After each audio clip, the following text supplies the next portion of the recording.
இங்க ஒரு காரை திருட போன ஒரு திருடன் எலி பொறிக்குள்ள எலி மாட்டிக்கிற மாதிரி அந்த காருக்குள்ளேயே மாட்டிக்கான். 3 நாளா உள்ள மாட்டிக்கிட்டு வெளியே வர போராடிட்டு இருக்கிறான். ஆனா அவனால வெளியே வரவே முடியல. வெளியே தப்பிக்கிறதுக்காக டோரை தள்ளி பாக்குறான், கண்ணாடியை புஷ் பண்ணி பாக்குறான், கத்தி பாக்குறான். ஆனா எதுவுமே வேலைக்காகல. அப்போ வெயில் அதிகமா இருந்ததால உள்ள ஹீட் பயங்கரமா ஏற ஆரம்பிக்குது. அவன் ஹீட்டால சாகுற கண்டிஷனுக்கு போயிடுறான். அந்த டைம்ல திருடன் உள்ள மாட்டி இருக்கிறது தெரிஞ்சு அந்த காரோட ஓனர் கால் பண்றாரு.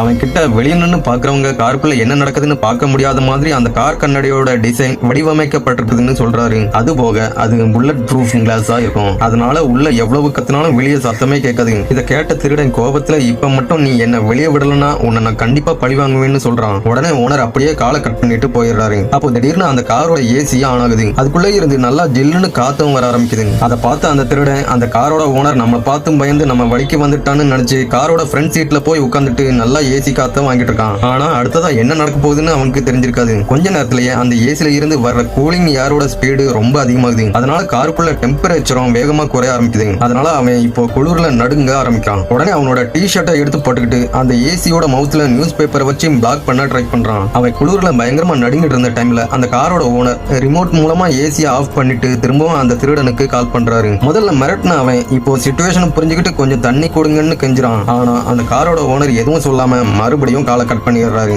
இப்போ அவனுக்கு இருந்த ஒரே நம்பிக்கையும் போயிருது. அவன் சீக்கிரம் அந்த கார்ல இருந்து வெளியே வரலன்னா பசிலையும் தாகத்திலையும் செத்தே போயிருவேன்னு உணர்றான். அப்போ திடீர்னு அவனோட கார் பக்கத்துல ஒரு போலீஸ் கார் வந்து நிக்குது. அதை பார்த்த திருடன் எப்படியும் தப்பிச்சிடலாம்னு நம்புறான். உடனே ஹெல்ப்புக்காக பயங்கரமா அவரை கத்தி கூப்பிடுறான். ஆனா வெளியே நின்ன போலீஸால அவன் கத்துற சத்தத்தை கேட்க முடியல. அவரு அந்த கார் நோ பார்க்கிங்ல ஆள் இல்லாம நிக்கிறத பார்த்துட்டு ஒரு ஃபைன் ஸ்லிப்பை எழுதி அந்த காரோட ஃப்ரண்ட்ல வச்சுட்டு போயிடுறாரு. இப்போ அவனோட நம்பிக்கை சுத்தமா போயிருது. ஆனா கொஞ்ச நேரத்துல அங்க இன்னொரு திருடன் வந்து அந்த காருக்குள்ள இருக்கிறத திருடுறதுக்காக அந்த காரோட டோரை உடைக்க ட்ரை பண்றான். ஆனா அவன் அங்க இருந்த மக்கள் எல்லாரும் பார்த்து அடிச்சு உதச்சி போலீஸ்ல ஒப்படைச்சிடுறாங்க. ஆனா உண்மையான திருடன் இன்னும் காருக்குள்ளேயே தான் மாட்டிட்டு இருக்கான். அப்படியே நைட் ஆகுது. அவன் கோபத்துல திரும்ப திரும்ப விடாம அந்த காரோட ஸ்டார்ட் பட்டனை அழுத்திக்கிட்டே இருக்கான். அப்படி அழுத்திக்கிட்டே இருக்கிறப்ப திடீர்னு அந்த கார் ஸ்டார்ட் ஆயிருது. கார் ஸ்டார்ட் ஆனதும் அவனுக்கு அங்க இருந்து எஸ்கேப் ஆகிறதுக்கு ஒரு ஐடியா தோணுது. உடனே அவன் கார்ல ரிவர்ஸ் கியரை போட்டுட்டு ஃபுல் ஸ்பீட்ல பின்னாடி இருந்த ஒரு போஸ்ட்ல கொண்டு மோதுறான். அப்படி அவன் மோதினதுல அந்த காரோட பேக் டோர் கொஞ்சம் லூஸ் ஆயிருது. உடனே அவனோட ஃபுல் ஸ்டண்டையும் கொடுத்து அதை உதச்சதுல ஒரு வழியா அந்த டோரும் ஓபன் ஆகிருது.